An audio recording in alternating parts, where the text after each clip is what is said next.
সুপ্রিয় দর্শক শ্রোতা, চাঁদগা টিভির নিয়মিত আয়োজন ঈমানুর আলো ইসলামিক অনুষ্ঠানে আপনাদের সঙ্গে আছি আমি অধ্যক্ষ মোহাম্মদ জানে আলম নিজামী।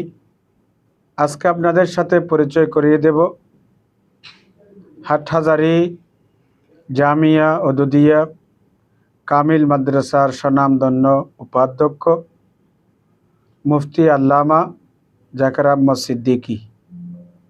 আজকে আমরা কথা বলবো কোরআন ও হাদিসের ভাষায় পবিত্র ঈদে মিলাদুন্নবী সাল্লাল্লাহু আলাইহি ওয়াসাল্লাম উদযাপন সম্পর্কে।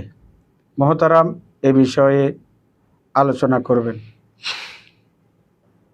রব্বুল আলামিন ইরশাদ করছেন, কদ জাআকুম মিনাল্লাহি নূরু ওয়া কিতাবুম মুবিন। আল্লাহ বলেন, আমার পক্ষ থেকে একটি নূর তোমাদের কাছে আসতেছে এবং সাথে একটি কিতাব আসতেছে। এখানে যে অনেক উলামায়ে কেরাম ব্যাখ্যা করতে কোরআন শরীফ ভুল করেন, আমি আলেমদেরকে উদ্দেশ্য করে এখানে বলি নূর বলতে মুহাম্মদ রাসূলুল্লাহ। কারণ এখানে মাতুফালা এর মধ্যে মগায়রত হওয়া বা বিপরীত হওয়া শর্ত। তো কিতাব যেটা নূরু সেটা এটা কোনোদিন হতে পারে না।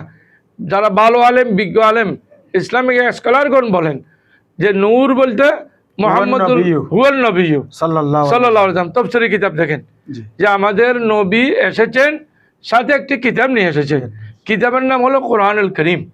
এগুলো এই দুইটি দ্বারা নবীর মাধ্যমে কোরআন মজিদের মাধ্যমে মানুষ হেদায়েত পেয়েছেন, জাহান্নাম থেকে জান্নাতে হয়েছেন, বিধর্মী থেকে মুসলমান হয়েছেন, মুসলমান হয়ে জান্নাতের অধিবাসী হয়েছেন।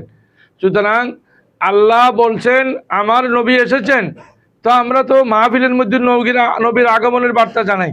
নবীর আগমনের সময় কি ঘটেছিল, নবীজির আগমনের পূর্বে কি ঘটেছিল, নবীজির আগমনের পরে কি ঘটেছিল, যে কোরআন শরীফ নিয়ে এসেছেন ওই কোরআন শরীফে কী আছে। রসুল করিম সাল্লাল্লাহু আলাইহি ওয়াসাল্লাম মুআজিজার মাধ্যমে কোরআন শরীফের মাধ্যমে মানুষকে হেদায়েত করেছেন। এখানে তো নাজায়েজের কিছুই নাই। আল্লাহ রাব্বুল আলামিন বলেন যে ওয়াম্মা বিনিআমাতি রাব্বিকা ফাহাদ্দিস।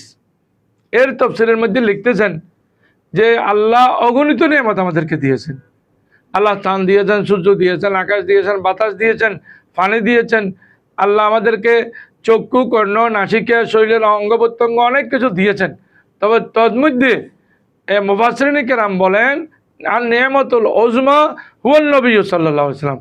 এখানে সবচেয়ে বড় নিয়ামত হলো আল্লাহ প্রদত্ত নিয়ামত হলো মুহাম্মদুর রাসূলুল্লাহ সাল্লাল্লাহু আলাইহি ওয়াসাল্লাম। আর মুহাম্মদুর রাসূলুল্লাহকে পেয়ে আমরা করতে হবে, আল্লাহ বলেছেন ওয়াম্মা বিনিআমাতি রাব্বিকা ফাহাদ্দিস, যে আল্লাহর পক্ষ থেকে নিয়ামত পাওয়ার পরে, আল্লাহর পক্ষ থেকে অনুগ্রহ আসার পরে অবশ্যই এখানে ঈদে মিলাদুন্নবী করতে হবে। দেশে বিনিয়োগ ও ব্যবসার জন্য মহেশখালী নিউ মার্কেট আজীবন মালিকানায় রেডি দোকান বিক্রয় উৎসব। দোকান বুকিং দিলেই পাচ্ছেন 50 ইঞ্চি টিভি ফ্রি। এই সুযোগ 15 দিনের জন্য। গরুঘাটা লামার বাজারে সবচেয়ে আধুনিক shopping mall Maheshkhali new market. বিস্তারিত জানতে ফেসবুক পেজ ভিজিট করুন।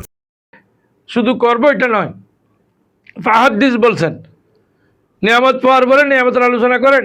এখন সবচেয়ে বড় নিয়ামত হলো আমাদের নবী। তো আমাদের নবীর জীবনী নিয়ে আমরা আলোচনা করি। আমাদের নবী পরকালীন কী বলছেন আমরা ওটা নিয়ে আলোচনা করি।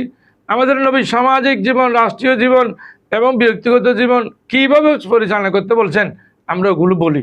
সুতরাং ওখানে তো নাজায়েজের কিছু নেই, ওখানে তো নাজায়েজ হওয়ার কোনো সুযোগই নেই। আর ভাই আসেন একটু হাদিস শরীফ দেখি। আল্লাহ রসুল ইরশাদ করেছেন, রসুল করিমকে যখন বর্ণনা করা হলো যে সুইলা রসুল্লাহ সাল্লাল্লাহু আলাইহি ওয়াসাল্লাম, আল্লাহ রসুলকে বর্ণনা করা হয়েছে, জিজ্ঞেস করা হয়েছে যে রাসূলুল্লাহ সওমি ইয়াউমিল ইসনাইন। এটা মুসলিম শরীফের হাদিস যে রাসূলুল্লাহ আপনি প্রতি সোমবারে রোজা কেন রাখেন? তখন রসুল করিম বলছেন ফিহে উলিদতু, আমি ওই দিন জন্মগ্রহণ করেছি, আমার জন্ম তারিখ হলো সোমবার।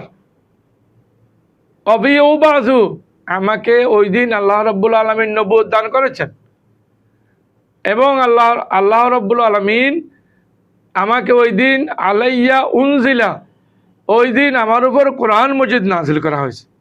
তাহলে দেখা যায় উলিত্তু মানে মিলাদ থেকে, মিলাদ মানে জন্মগ্রহণ করা, আগমন করা। তো রসুল করিম সাল্লাল্লাহু আলাইহি সাল্লাম যে জন্মগ্রহণ করেছেন সোমবারে, উনি তো রসুল করিম তো নিজেই এটা মিলাদুন্নবী পালন করেছেন। আর একদিন নয়, 2 দিন নয়, প্রতি সপ্তাহে মহানবী সাল্লাল্লাহু আলাইহি সাল্লাম তার ঈদ মিলাদুন্নবী সাল্লাল্লাহু আলাইহি সাল্লাম প্রতি সপ্তাহে করেছেন, প্রত্যেক সোমবারে রোজা রাখার মাধ্যমে করেছেন।